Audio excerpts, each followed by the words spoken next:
नमस्कार मेरे प्यारे साथियों, स्वागत है आप सभी का हमारे इस YouTube चैनल GTM क्लासेस में। दोस्तों, आज की इस वीडियो में हम आपके लिए सुपर टेस्ट लेकर आए हैं जिसमें विज्ञान, सामाजिक विज्ञान, हिंदी, संस्कृत और गणित ये पांचों सब्जेक्ट से 40 ऑब्जेक्टिव क्वेश्चन रहेगा। ठीक है, और आपको करना क्या है मेरे प्यारे साथियों कि देखिए प्रत्येक प्रश्न का आंसर जो है पहले खुद से गेस करना कि इसका राइट आंसर कौन होगा। ठीक है, इसके बाद ही आप हमारे आंसर को देखिएगा और वीडियो के अंत में मुझे कमेंट बॉक्स में ईमानदारी पूर्वक से करके बताइएगा कि 40 प्रश्न में से कितना प्रश्न का जवाब आप बिल्कुल सही दिए। ठीक है, ईमानदारी पूर्वक से कमेंट बॉक्स में बताइएगा, सारे विद्यार्थी बताइएगा। ठीक है, और दोस्तों इस टेस्ट को पूरी कंसंट्रेशन के साथ दीजिएगा क्योंकि टेस्ट देने से ही आपके अंदर आत्मविश्वास बढ़ेगा जो कि आपके फाइनल बोर्ड परीक्षा में आपको काफ़ी ही मदद करेगा। ठीक है, तो आइए हम जल्दी से इस सुपर टेस्ट को स्टार्ट करते हैं। आपके सामने पहला प्रश्न, मेंडल ने अपने प्रयोगों के लिए किस पौधे को चुना? ऑप्शन ए में लिखा हुआ आम, बी में लिखा हुआ गुलाब, सी में लिखा है गेहूं और डी में लिखा है मटर। तो दोस्तों आपको पहला नंबर प्रश्न बताना है कि मेंडल ने अपने प्रयोगों के लिए किस पौधे को चुना? तो मटर को चुना। ठीक है, ऑप्शन नंबर यहाँ पे डी जो होगा आपका बिल्कुल करेक्ट आंसर हो गया। चलिए अगला प्रश्न हम देख लेते हैं। दूसरा नंबर कहता है जनन कितने प्रकार के होते हैं? ऑप्शन ए में लिखा हुआ 1, बी में लिखा है 2, सी में लिखा है 3 और डी में लिखा है 4। तो दोस्तों आपको दूसरा नंबर प्रश्न बताना है कि जनन कितने प्रकार के होते हैं? तो 2 प्रकार के जनन होते हैं, आपको इसको याद रखना है। ऑप्शन नंबर यहाँ पर बी जो हुआ हमारा बिल्कुल सही आंसर हो गया। चलिए अगला प्रश्न हम देख लेते हैं।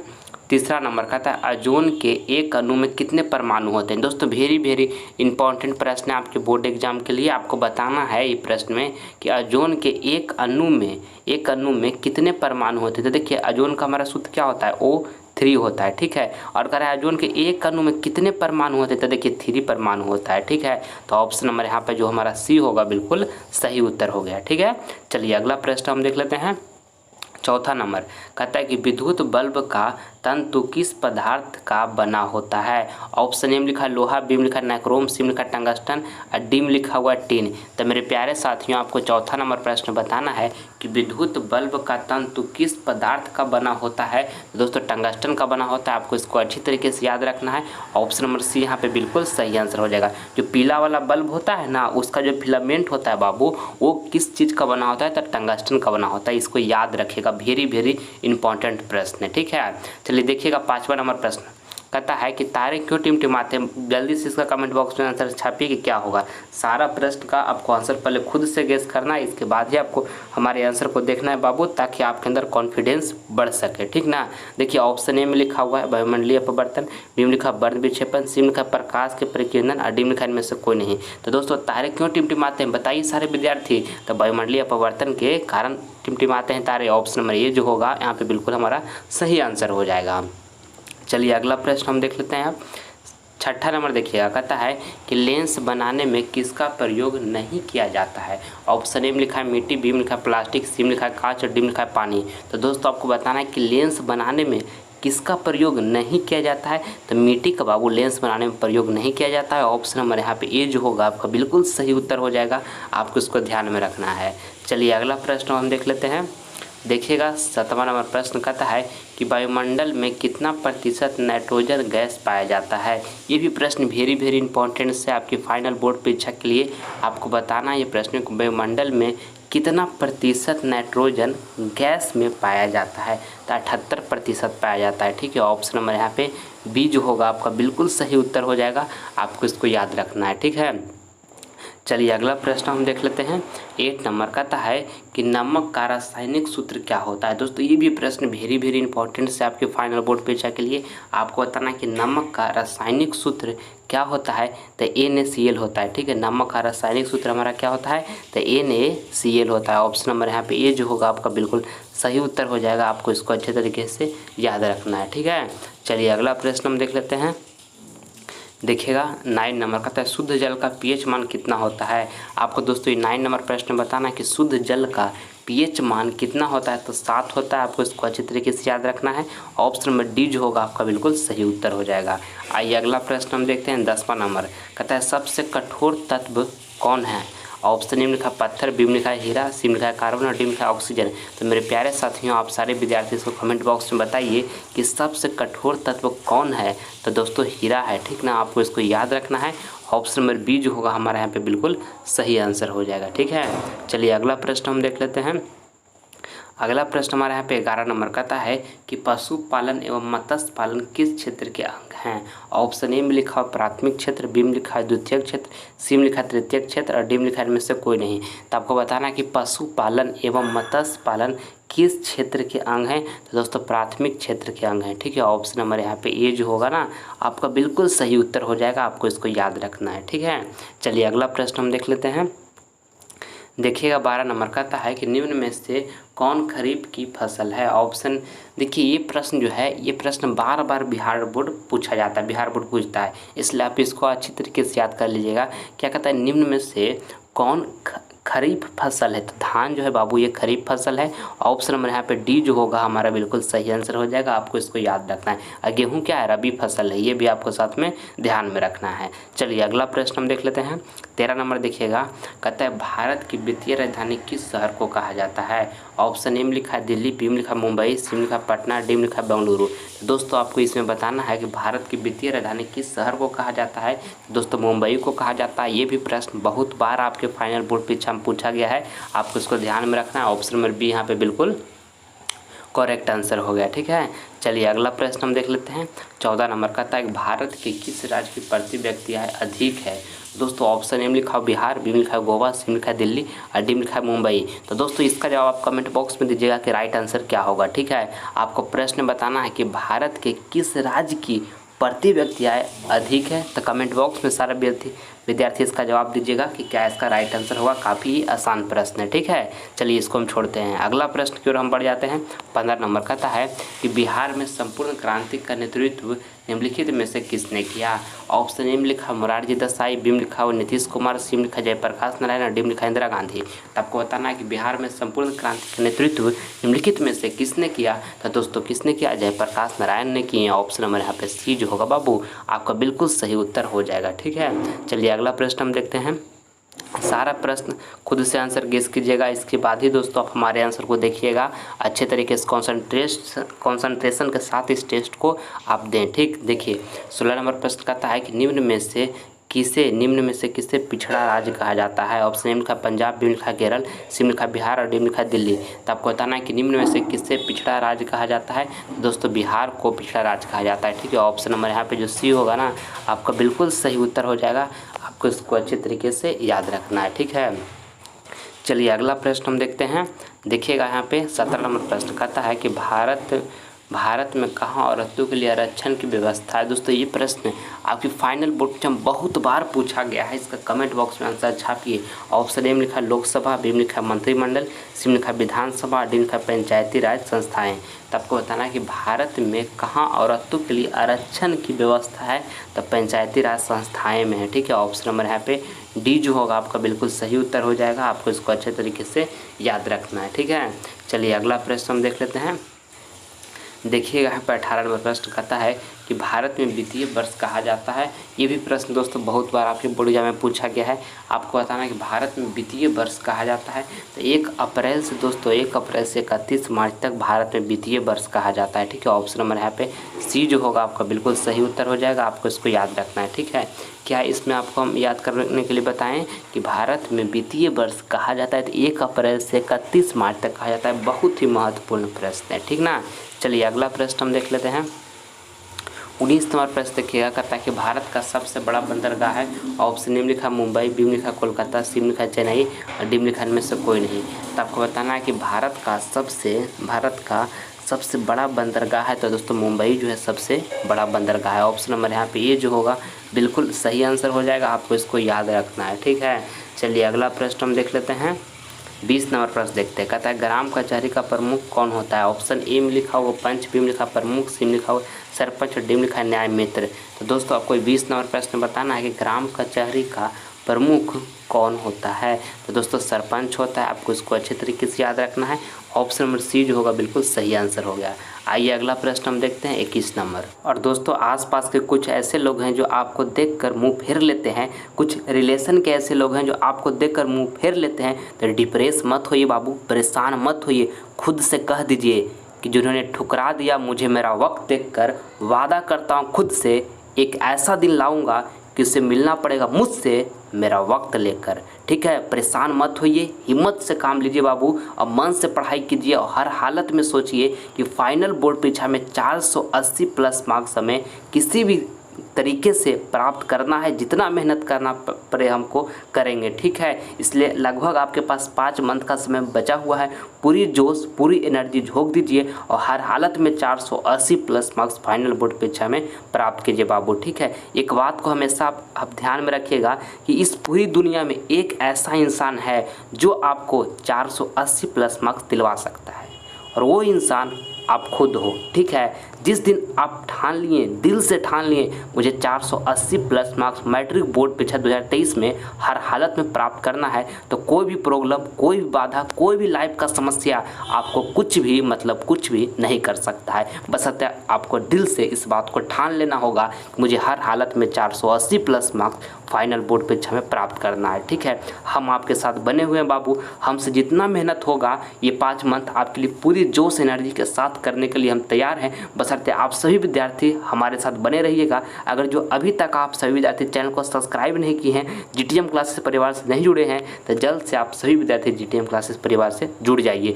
हम सब मिलकर 2023 का एक अच्छा सफ़र तय करेंगे जिसमें 480 प्लस मार्क्स बोर्ड एग्जाम में प्राप्त करेंगे। ठीक है, चलिए देखते हैं हम अगला प्रश्न। 21 नंबर प्रश्न आपके सामने है, इसका आंसर बताइएगा। आपको बताना है कि बहादुर का पूरा नाम क्या था। ऑप्शन ए में लिखा है राम बहादुर, बी में लिखा है दिल बहादुर, सी में लिखा हुआ है फूल बहादुर और डी में लिखा है गुल बहादुर। तो इसका मैं आपको बताना है कि बहादुर जो था ना बाबू, उसका पूरा नाम क्या था, तो दिल बहादुर नाम था। क्या था, दिल बहादुर नाम था। ऑप्शन नंबर यहाँ पर बी जो होगा हमारा बिल्कुल सही आंसर हो जाएगा। चलिए अगला प्रश्न हम देख लेते हैं। 22 नंबर देखिए, कहता है कि नाखून क्यों बढ़ते हैं का रचनाकार कौन है। दोस्तों जल्दी से इसका कमेंट बॉक्स में आंसर बताइए। 22 नंबर प्रश्न का आपको इस प्रश्न में बताना है कि नाखून क्यों बढ़ते हैं का रचनाकार कौन है, तो हजारी प्रसाद द्विवेदी हैं। ठीक है, ऑप्शन नंबर यहाँ पे ए जो होगा बिल्कुल हमारा सही उत्तर हो जाएगा। आपको इसको अच्छे तरीके से याद रखना है। ठीक है, चलिए अगला प्रश्न हम देख लेते हैं। अब देखिएगा 23 नंबर प्रश्न कहता है कि सभा शब्द कौन संज्ञा है। ऑप्शन ए में लिखा है जातिवाचक, बी में लिखा है व्यक्तिवाचक, सी में लिखा है समूहवाचक और डी में लिखा है भाववाचक। तो दोस्तों आपको 23 नंबर प्रश्न बताना है कि सभा शब्द कौन संज्ञा है, तो दोस्तों समूहवाचक संज्ञा है। ठीक है, ऑप्शन नंबर यहाँ पे जो सी होगा आपका बिल्कुल सही उत्तर हो जाएगा। आपको इसको अच्छे तरीके से ध्यान में रखना है। आइए अगला प्रश्न हम देखते हैं। 24 नंबर कहता है कि ढाते विश्वास कहानी के मुख्य पात्र कौन है। ऑप्शन ए में लिखा हुआ है देखिए यहाँ पे सीता, और बी में यहाँ पे देखिए लिखा हुआ लक्ष्मी, और सी में लिखा मंगू और डी में लिखा मंगम्मा। तो दोस्तों आपको 24 नंबर प्रश्न बताना है कि ढाते विश्वास कहानी के मुख्य पात्र कौन है, तो लक्ष्मी है। ठीक है, ऑप्शन नंबर यहाँ पे बी जो होगा आपका बिल्कुल सही उत्तर हो जाएगा। आपको इसको याद रखना है। ठीक है, चलिए अगला प्रश्न हम देख लेते हैं।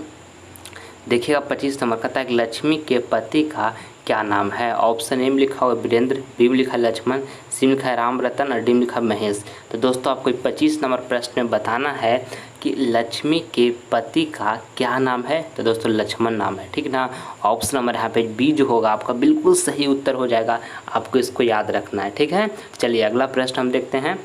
देखिएगा 26 नंबर। मेरे प्यारे साथियों, आप सभी विद्यार्थी इस वीडियो में कमेंट बॉक्स में करके अंत में ज़रूर बताइएगा कि 40 प्रश्न में से कितना प्रश्न का जवाब आप बिल्कुल सही दिए हैं। ठीक है, ईमानदारी पूर्वक से कमेंट बॉक्स में बताइएगा बाबू। और सारा प्रश्न को मैं इस बात को आपको बार बार बता रहा हूँ कि आंसर खुद से गेस कीजिए। ये आपके अंदर काफ़ी ही आत्मविश्वास उत्पन्न करेगा। ठीक है, जो आपके फाइनल बोर्ड परीक्षा में आपके साथ देगा। ठीक है, आपका साथ देगा।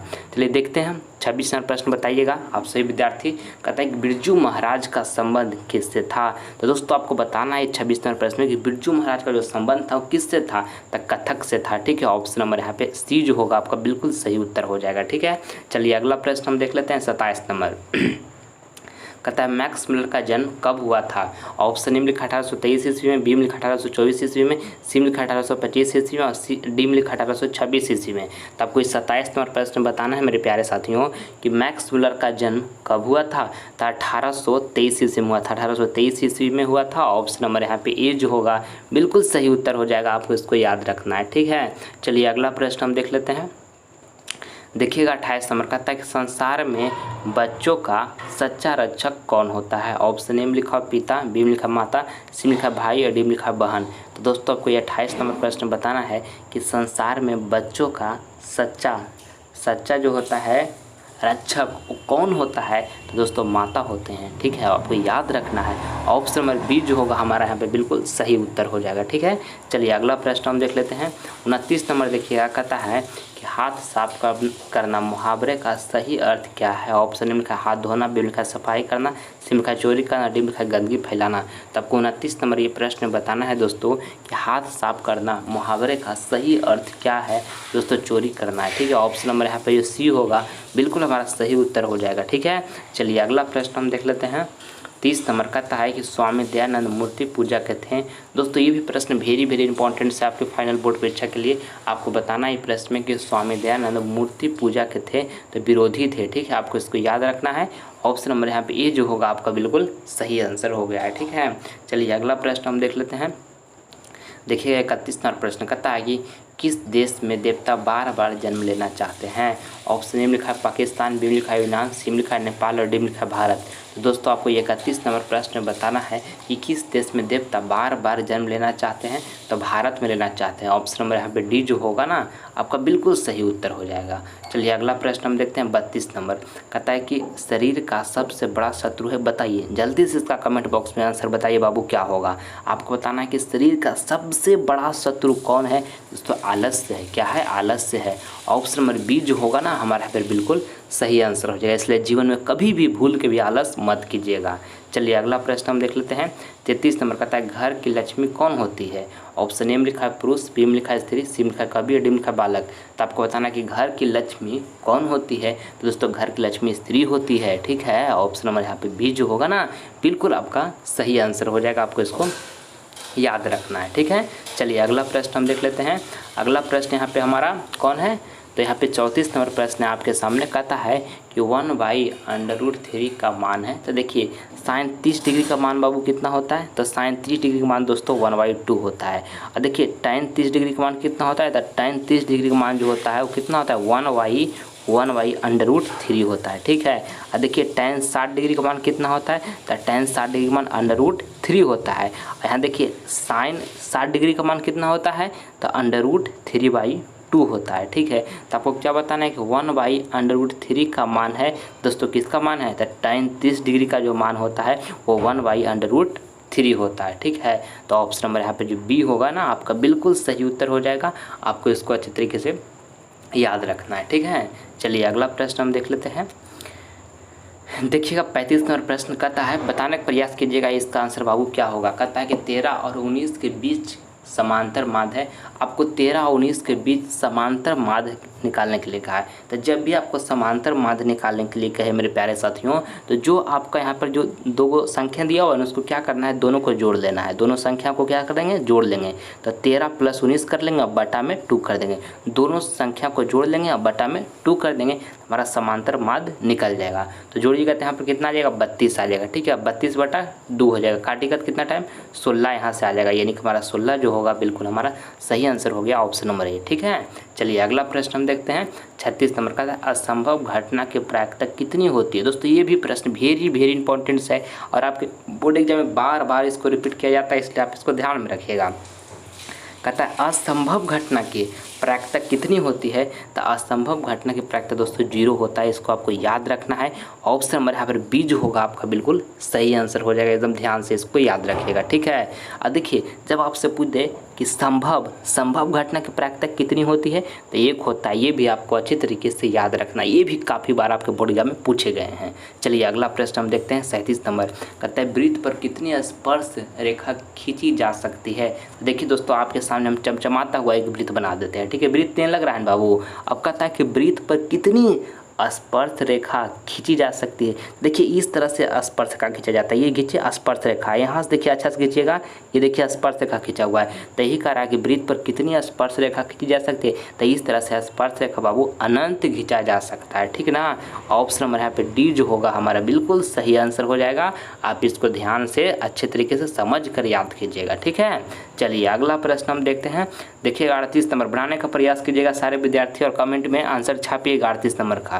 कहता है 64 पाई सेंटीमीटर स्क्वायर क्षेत्रफल वाले वृत्त का व्यास है। जल्दी से छापिए, आंसर आपको देना बहुत जरूरी है। देखिए हमको यहाँ पे 64 पाई सेंटीमीटर स्क्वायर क्षेत्रफल दे दिया है वृत्त का, और वृत्त का आपको व्यास यहाँ से निकालना है, ठीक है। तो देखिए वृत्त का क्षेत्रफल क्या होता है दोस्तों? वृत्त का क्षेत्रफल होता है पाई आर स्क्वायर होता है वृत्त का क्षेत्रफल। और वृत्त का क्षेत्रफल हमारा क्या दिया है? 64 पाई सेंटीमीटर स्क्वायर दिया हुआ है। तो यहाँ पे हम लिख देते हैं 64 पाई जो है हमारा क्या दिया हुआ है? वृत्त का क्षेत्रफल दिया हुआ है। और वृत्त का क्षेत्रफल क्या होता है? पाई आर स्क्वायर। तो यहाँ पर हम बराबर में इसको लिख लिए हैं। देखिए यहाँ पाई से पाई क्या हो जाएगा? कैंसिल हो जाएगा। अब देखिए यहाँ से आर स्क्वायर बराबर कितना हो गया? 64 हो गया। ठीक है, अब देखिए स्क्वायर को बराबर के उस साइड भेज देंगे तो यहाँ पर क्या अंडर रूट इस तरह से आके चढ़ेगा नहीं। अब देखिए यहाँ से आर बराबर क्या हो जाएगा? तो 64 का वर्गमूल कितना हो जाता है? 8 हो जाता है। तो यहाँ पे 8 लिख देंगे, यानी कि आर बराबर हमको कितना निकल कर आ गया? 8 आ गया। यानी कि आर का मतलब रेडियस, इसको हम हिंदी में त्रिज्या बोलते हैं। ठीक है, तब कहा है कि 64 पाई सेंटीमीटर स्क्वायर क्षेत्रफल वाले वृत्त का व्यास है, यानी कि व्यास पूछा है, यानी कि डायमीटर आपको निकालना है बाबू, डी निकालना है। ठीक ना, देखिए त्रिज्या का दोगुना हमारा व्यास होता है। तो यहाँ पर आर यानी कि रेडियस है, रेडियस की हिंदी में क्या बताएं कि त्रिज्या। तो हमारा त्रिज्या यहाँ पर जब 8 सेंटीमीटर है तो हमको व्यास कितना हो जाएगा? 16 सेंटीमीटर हो जाएगा, क्योंकि त्रिज्या का दोस्तों दोगुना हमारा व्यास होता है। ठीक है, त्रिज्या 8 सेंटीमीटर हमारा है तो व्यास कितना हो जाएगा? 16 सेंटीमीटर हो जाएगा। ठीक है, तो हमारे यहाँ पे ऑप्शन नंबर जो हमारा बी होगा बिल्कुल यहाँ पे सही उत्तर हो गया। ठीक है, समझ में आया सारे विद्यार्थियों को? अच्छे तरीके से कमेंट बॉक्स में छापिए कि समझ में आ गया सर। Yes sir. ठीक है, चलिए 38 नंबर यहाँ पर हमारा बी ऑप्शन सही हो गया। आगे बढ़ते हैं अब हम।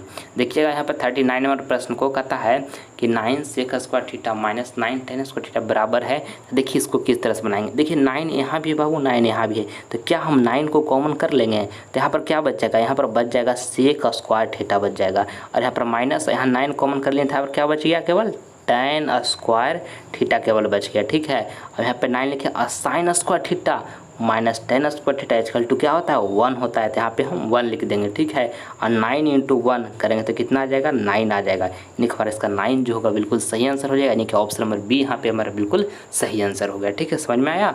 चलिए अगला प्रश्न हम देखते हैं। 40 नंबर देखिएगा, कहता है कि वृत्त के केंद्र पर बना कोण होगा। दोस्तों आपको बताना है कि वृत्त के केंद्र पर बना कोण होगा। तो दोस्तों 360 डिग्री का होगा। ठीक है ना, ऑप्शन नंबर यहाँ पे डी जो होगा आपका बिल्कुल सही उत्तर हो जाएगा। ठीक है, देखिए दोस्तों ये वीडियो में हम इस टेस्ट सुपर टेस्ट जो आपके हम लिए हैं, इसमें 40 महत्वपूर्ण ऑब्जेक्टिव क्वेश्चन आपके सामने रखे थे। 40 में से कितना प्रश्न का जवाब बिल्कुल सही दिए हैं सारे विद्यार्थी। ईमानदारी पूर्वक, कोई झूठ मत बोलिएगा बाबू, ईमानदारी पूर्वक कमेंट बॉक्स में करके बताइए कि 40 में से सर हमारा इतना प्रश्न सही हुआ है। ठीक है, और जो आप जितना प्रश्न सही हुआ है उसको कमेंट बॉक्स में जरूर दीजिए। आप सभी विद्यार्थी का कमेंट को मैं रीड करूँगा और आप सभी को रिप्लाई भी दूंगा। ठीक है, और जिन विद्यार्थियों को दोस्तों कम अंक आया है, यानी कि कम प्रश्न सही किए हैं, तो उनको परेशान होने की कोई बात नहीं है। अच्छे तरीके से मेहनत कीजिए, मन से पढ़ाई कीजिए, और फिर से हम जब अगला टेस्ट लेंगे तो उसमें आप अच्छा स्कोर कीजिएगा। ठीक है, परेशान होने की बात नहीं है। और जिन विद्यार्थी को अच्छा मतलब क्वेश्चन सही किए वो भी और बेहतर करने के अपने आप को कोशिश करेंगे। ठीक है, और दोस्तों अगर ये वीडियो अगर जो आपको पसंद आया है तो इस वीडियो को दिल से आप सभी विद्यार्थी एक लाइक करें, और ज़्यादा से ज़्यादा इस वीडियो को अपने फ्रेंड के पास भी शेयर करें, ताकि आपका फ्रेंड भी दोस्तों इस वीडियो के माध्यम से अपने जो क्षमता है उसका वो जांच सके। जैसे हम आप 40 में से अपना क्षमता को जांचें ना, जितना प्रश्न का आप जवाब दिए हैं, तो अपने दोस्त के पास भी शेयर करिए, ताकि वो उससे भी आप पूछिए कि आपका कितना प्रश्न सही हुआ इस टेस्ट में, यानी कि उसका भी क्षमता को आप भेजकर इस वीडियो को उसके पास क्षमता को उसको जांचिए। ठीक है, इसलिए अपने दोस्त के पास भी शेयर कीजिए इस वीडियो को ज़्यादा से ज़्यादा। और जो अभी तक आप सभी विद्यार्थी जीटीएम क्लासेस चैनल से नहीं जुड़े हैं तो चैनल को सब्सक्राइब करके आप सभी विद्यार्थी जीटीएम क्लासेस परिवार से जुड़िए। इससे आपको फायदा क्या होगा, लाइव क्लास जब हम लेकर आएंगे तो नोटिफिकेशन सबसे पहले आपको मिलेगा। ठीक है, आप सभी विद्यार्थी से मिलेंगे अगले वीडियो में बाबू। तब तक मन लगाकर पढ़ाई करते रहिएगा। जय हिंद, जय भारत।